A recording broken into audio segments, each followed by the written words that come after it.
ప్రేమించిన అమ్మాయిని తనతో రమ్మనమంటం, అబ్బాయి అమ్మాయి అనుకుని వెళ్ళిపోవడం, మిత్రులు వాళ్ళకి సహకరించడం, దాంతో అమ్మాయి తరపున వాళ్ళు కిడ్నాప్ కేసు పెట్టడం. అదే కనుక మైనర్ అయితే ఖచ్చితంగా వాళ్ళందరూ ఫోక్సో కేసులు ఎదుర్కొంటారు. మేజర్ అయితే కనుక ముందు వాళ్ళ వెంట పడతారు. ఆ తర్వాత వాళ్ళని పోలీస్ స్టేషన్కి తీసుకొచ్చిన తర్వాత కౌన్సిలింగ్ ఇచ్చిన తర్వాత మా ఇద్దరికి ఇష్టం అంటే కనుక వదిలేస్తారు. సాధారణంగా అమ్మాయిలని ఎత్తుకు వెళ్ళారు, ప్రేమించిన అమ్మాయిని పట్టుకుపోయాడు, లేకపోతే మా అమ్మాయిని ఎత్తుకెళ్ళారన్న కేసులు చూస్తాం. అట్లా కాకుండా ఒక ప్రేమికురాలు తన ప్రియుడిని కిడ్నాప్ చేసినటువంటి సంఘటన సంచలనం సృష్టించింది. తిరుపతిలోని పీకే లేఅవుట్లో ఓ లాడ్జి నిర్వహిస్తున్నాడట నాని అనే అబ్బాయి. మదనపల్లికి చెందిన భానుతో పరిచయం అయిందట. వాళ్ళిద్దరూ గత 8 నెలలుగా ప్రేమించుకుంటున్నారు.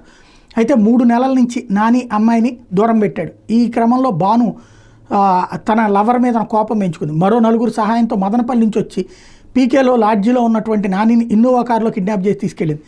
వెంటనే అక్కడోళ్ళు చూసి పోలీసులకు సమాచారం అందించడంతో వాయిల్పాడు దగ్గర కారుని అడ్డగించారు. నానిని సురక్షితంగా తీసుకొచ్చారు.